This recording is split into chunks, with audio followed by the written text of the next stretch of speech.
Yesterday, we looked at the beginning of Peter's letter to who he calls spiritual exiles and how he addresses them amidst things rapidly changing and feeling very unstable. And his instruction is really, how do we deal with trials simultaneously when we feel like we're so unsure about things around us? And I think to get at this point, I want to use an illustration of a coach. So imagine a coach who is a strong exercise guy, really strong guy, and he's trying to get someone to work out. He could take two approaches. He could, in essence, lie, and he could tell this person who's never worked out before, hey, you need to suck it up. It's really not going to hurt that bad. You just need to do it. Or the second approach could be, you know what? It actually is going to hurt. You are going to have a lot of pain. However, the things that are going to come through that pain will far exceed the pain that you were experiencing in the exercise. That second example is how the biblical writers really tell us to view trials. Now, listen to Peter's words in 1 Peter 3:3-7.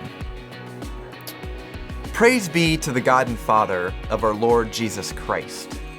In his great mercy, he has given us new birth into a living hope through the resurrection of Jesus Christ from the dead, and into an inheritance that can never perish, spoil, or fade.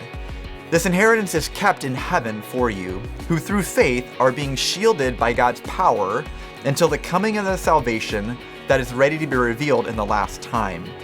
In all this you greatly rejoice, though now for a little while you may have had to suffer grief in all kinds of trials. These have come so that the proven genuineness of your faith, of greater worth than gold, which perishes even though refined by fire, may result in praise, glory, and honor when Jesus Christ is revealed. Let's just focus on the beginning of that passage real quick. Peter says, praise be to the God and Father of our Lord Jesus Christ. But why, Peter? Like, we are spiritual exiles. Are you telling us we are to praise when everything around us feels like it's unraveling? When it feels like we're on quarantine? When it feels like we've had so much taken from us, we are to praise? So why? Well, Peter goes on to tell us we've been given a new birth and we've been given a living hope. Not a dead hope, but a living hope.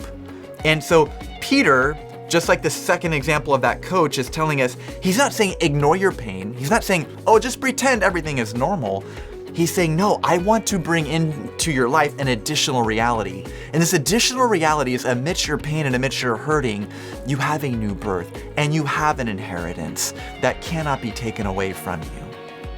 So let's bring this idea home to us. Many of us are experiencing difficulty, distress, and discouragement right now.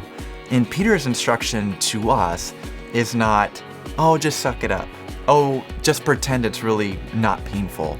No, it's not that at all, but Peter is telling us.